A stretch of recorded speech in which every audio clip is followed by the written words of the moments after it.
হয় নিশ্চয়কৈ যে পিঁয়াজৰ যে মূল্য বৃদ্ধি আচলতে সৰ্বসাধাৰণ ৰাইজক পুনৰ ৰামটঙন চলাটো পৰিলক্ষিত হৈছে আৰু এই মুহূৰ্তত মই বৰ্তমান উপস্থিত আছো কোকৰাঝাৰৰ এখন বজাৰত উপস্থিত আছো আৰু পিঁয়াজৰ যি গুদাম এই গুদামত মই বৰ্তমান উপস্থিত আছো আৰু আমি জানিব চেষ্টা কৰিম আচলতে গোটেই ৰাজ্যত যি মূল্য বৃদ্ধি এই মূল্য বৃদ্ধি আচলতে সৰ্বসাধাৰণ ৰাইজক কেনেদৰে বিপাঙত পেলাইছে এই গোটেই কথাখিনি আমি জানিব বিচাৰিম আৰু কোকৰাঝাৰত কি ধৰণৰ দাম আচলতে চলি আছে মই এই কথাখিনি জানিব বিচাৰিম এগৰাকী যি ইয়াৰ ব্যৱসায় আছে মই তেখেতৰ পৰা জানিব বিচাৰিম আচলতে কোকৰাঝাৰত পিঁয়াজৰ দাম কেনেকুৱা ধৰণৰ হৈ আছে এনে হোলসেল হৈ আছে আপনি হ্যালো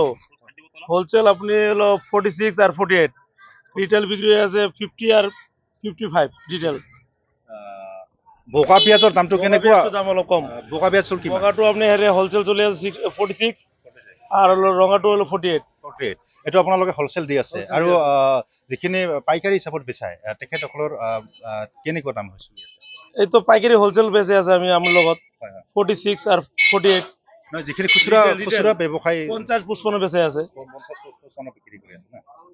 এই যে রিটেল কাস্টমার আছে হুদিলো কিমান লৈছে আপুনি কিমান 50 টাকা কেজি খুচরা 50 টাকা কেজি লৈ আছে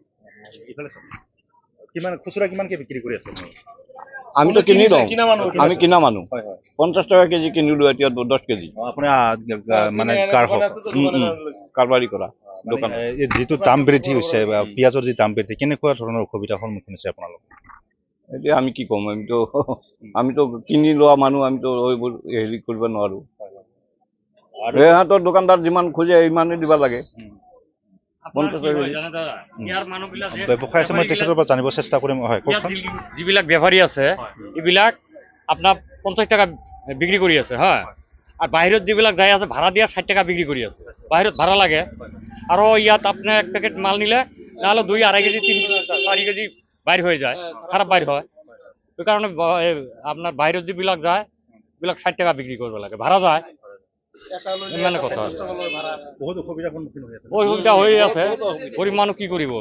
1 কেজি পেঁয়াজ নিলে আপনাৰ 50-60 টাকা লাগে 50 টাকা লাগে টাউনৰ বেপাৰীগিলা আপনাৰ 50 টাকা বিক্ৰী কৰিব পাৰে আৰু বাহিৰত যিবিলাক যায় দূৰত ভাড়া লাগে ইয়াতে 60 টাকা দিব লাগে এইটো কথা মই এগৰাকী কাষ্টমাৰ আছে মই তেখেতৰ পৰা জানিব চেষ্টা কৰিম যেটো মূল্য বৃদ্ধি পিঁয়াজৰ 50-55 টকাকে কোকৰাঝাৰত বিক্ৰী কৰি আছে এজন গ্ৰাহক হিচাপে আচলতে আপোনালোকে কি ধৰণৰ অসুবিধাৰ সন্মুখীন হৈছে আৰু কি ক'ব এক সপ্তাহ আগত মানে 40 টাকা আছিল পটাককে 10 টাকা বাঢ়ি গৈছে এইটো মানে অলপ ৰাইজৰ কাৰণে অলপ অসুবিধা হ'ব আৰু তো এতিয়া আমি বগাটো লৈ আছো 50 আৰু ৰঙাটো 55 চলি আছে তেনেকৈ চলি আছে তেনেকৈ চলি আছে বহুত অসুবিধাৰ সন্মুখীন হৈছে আপোনালোকে একো নাই কি আছে খাব লাগিব খোৱা বস্তু তো খাব লাগিবই আচলতে অকমান আগষ্ট মাহৰ পৰা আচলতে যিটো পিঁয়াজৰ দামটো আগতে আছিল 34-35 আছিল হোলসেল ৰিটেল 40 টাকা আছিল এতিয়া 6-7 দিন হল বেছি হোৱা নাই 6-7 দিনত এক সপ্তাহ হৈছে এক সপ্তাহ তো বেশি তার মানে পেঁয়াজ তাতে পেঁয়াজ নষ্ট হয়েছে বিরাট নষ্ট মানে তাতে খারাপ হয়েছে না এই কারণে দামটো মানে জি ঠাইৰ পৰা লৈ আহা এতিয়া তো আজি তো নাসিক ওই 42-43 চলি আছে নাসিক ইন্দোর পাটনা তাতেই মানে আনাতে 4 টাকা 5 টাকা কেজিতে খরচা আছে এই কারণে দামটা বেড়েছে তাতে বাড়িছে তাতে বাড়লে তো ইয়াতে না বাড়ে তাতে বাড়ার কারণে ইয়াতে বাড়ছে আর আমার তো ডেইলি আয়া থাকে মাল যিমান দাম হয় ডিমান্ড ডেইলি আয়া থাকে বাকি বস্তুটো দাম বেছি হোৱা নাই অকল পিঁয়াজতে দামটো বেছি আর আলু তো এনে দাম কমে আছে 9 টাকা এনে হোলসেল রিটেল 15 টাকা এনে সবজির দাম তো সব কমছে পটল 25-30 সবজির দাম সব কম আছে খালি অনিয়ন দামটাই অলপ বেশি আছে এনে বস্তু বেলেগ বস্তু বেলেগ দাম কমে আছে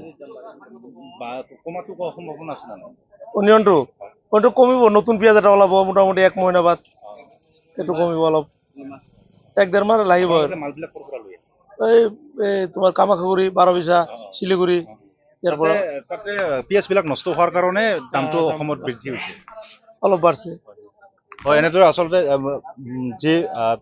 হৰাহৰে যি পিঁয়াজৰ যি মূল্য বৃদ্ধি দাম বৃদ্ধি হৈছে কোকৰাঝাৰ চহৰত 50-55 টকাকে আচলতে প্ৰতি কেজিত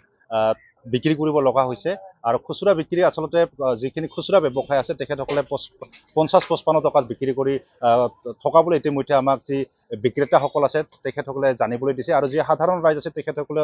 জনাইছে যে আচলতে 50-55 টকাকে কোকৰাঝাৰৰ পৰা প্ৰতি কিলোত পিঁয়াজৰ দাম তেখেতসকলে কিনিব লগা পৰিৱেশৰ সৃষ্টি হৈছে।